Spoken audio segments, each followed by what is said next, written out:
রাষ্ট্রের আইন শৃঙ্খলা স্বাভাবিক রাখতে কাজ করে পুলিশ। তাদের উন্নত প্রশিক্ষণ দিয়ে চৌকস করে গড়ে তোলা হয়। নাগরিকের শান্তিপূর্ণ জীবনযাপনে ভূমিকা রাখে এই বাহিনী। কাজ করতে গিয়ে মাঝে মধ্যে তীব্র বাধার সম্মুখীন হতে হয় পুলিশকে। অনেক সময় সন্ত্রাসী, অপরাধী ও চোর ডাকাতের হামলার শিকার হতে হয় তাদের। পুলিশের কাজে ক্ষিপ্ত হয়ে অনেক সময় সাধারণ মানুষ বা রাজনৈতিক নেতাকর্মীরা থানা ঘেরাও করে। সেগুলো সামাল দিতে হয় পুলিশকে। তবে এবার মানুষ নয়, একদল বানর ঘেরাও করল থানা। 200 বানরের দলটি থাইল্যান্ডের একটি থানায় আক্রমণ করে আটকে রাখে সেখানকার পুলিশদের।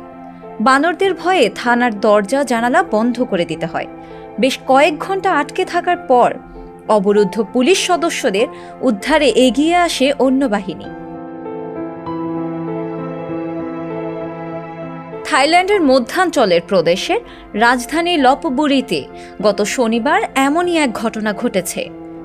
উচ্ছৃঙ্খল বানরের আক্রমণের শিকার হওয়া অবশ্য থাইল্যান্ডের এই নগরের বাসিন্দাদের জন্য নতুন নয়। অনেকদিন ধরেই তারা বানরের অত্যাচারে অতিষ্ঠ। সেখানে বানরের সংখ্যা দ্রুত বাড়ছে।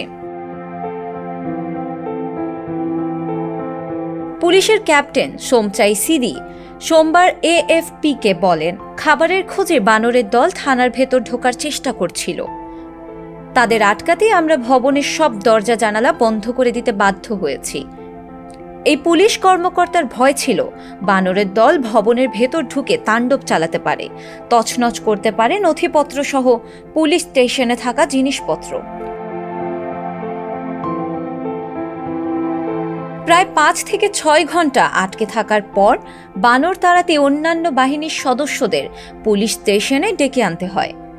তারা এসে দখলদার হামলাকারী বানরদের তাড়িয়ে লপবুরি থানায় আটকে পড়া পুলিশ সদস্যদের উদ্ধার করেন। রবিবার এক ফেসবুক পোস্টে পুলিশই একথা জানিয়েছে। ধারণা করা হয় বানরের অত্যাচার থেকে নাগরিকদের রক্ষা করতে পুলিশকে প্রায় সময় ঘুলতি ব্যবহার করতে দেখা গেছে। সেই ক্ষোভ থেকে হয়তো তারা থানা ঘেরাও করেছে। তাছাড়া খাবার না পেয়ে তারা আক্রমণাত্মক হয়ে ওঠে। সব বাহিনীর প্রচেষ্টার ফলে বানর থানা ছেড়ে তাদের গন্তব্যে চলে যায়। সংবাদ, ফিচার ও অনুষ্ঠানের জন্য ভিজিট করুন সংবাদ প্রকাশের ওয়েবসাইট এবং যুক্ত থাকুন ফেসবুক পেজ ও ইউটিউব চ্যানেলের সঙ্গে।